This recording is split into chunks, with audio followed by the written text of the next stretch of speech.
ఈ ల్యాండ్ 400 ఎకరాల గురించి మీకు స్పష్టత ఇచ్చాం. ఇది మీకు మాకు మనందరికీ ప్రజలకి తెచ్చేటట్టు తెచ్చాం. దీన్ని దయచేసి స్పష్టత దానిపైన స్పష్టత వచ్చిందా లేదా నంబర్ 1. లేదంటే మళ్ళొకసారి నేను, ఎందుకంటే there is a lot of confusion on that, people are trying to circulate wrong information. అందుకోసే మీ ద్వారా రాష్ట్ర ప్రజలకి నివృత్తి జరుగుతుందని నేను మిమ్మల్ని అడుగుతా ఉన్నాను. మీ ద్వారా సందేశాన్ని సమాచారం పంపిద్దామని.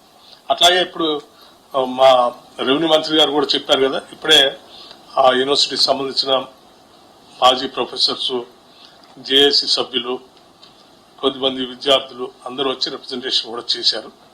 వాళ్ళందరితో చాలాసేపు మాట్లాడాం. అందరి ఇమోషనల్ బాండేజ్ ఆ యూనివర్సిటీతో ఉంది అందరికీ. ఈ will do the justice to that university.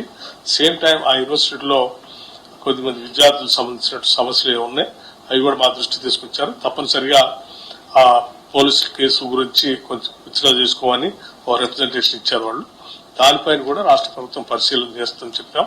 At the same time revenue minister గారు చెప్పినట్టు చాలా సంవత్సరాల నుంచి ఆ యూనివర్సిటీకి సంబంధించిన భూమిని వాళ్ళ పేరు మీద ఎలిమినేషన్ కాకుండా టైటిల్ తీసుకోకుండా అలా ఉండిపోయింది. సో మేము వాళ్ళకు కూడా చెప్పాం, దయచేసి విద్యార్థుల నుంచి యూనివర్సిటీ నుంచి just make a representation to the government for the land elimination and title చేస్తే ఒక నిమిషం ప్లీజ్ వినండి. ఆ రిప్రజెంటేషన్ ఇస్తే అది తొందరగా అట్లీస్ట్ మా ప్రభుత్వం ఆ యూనివర్సిటీకి ల్యాండ్ హక్కుని కలిగించాలని చాలా స్థిర నిశ్చయంతో ఉన్నాం కాబట్టి వెంటనే ఆ రిప్రజెంటేషన్ ఇస్తే దాన్ని ప్రాసెస్ చేసి వెంటనే టైటిల్ ఇచ్చే కార్యక్రమం కూడా చేస్తామని వారికి చెప్పాం.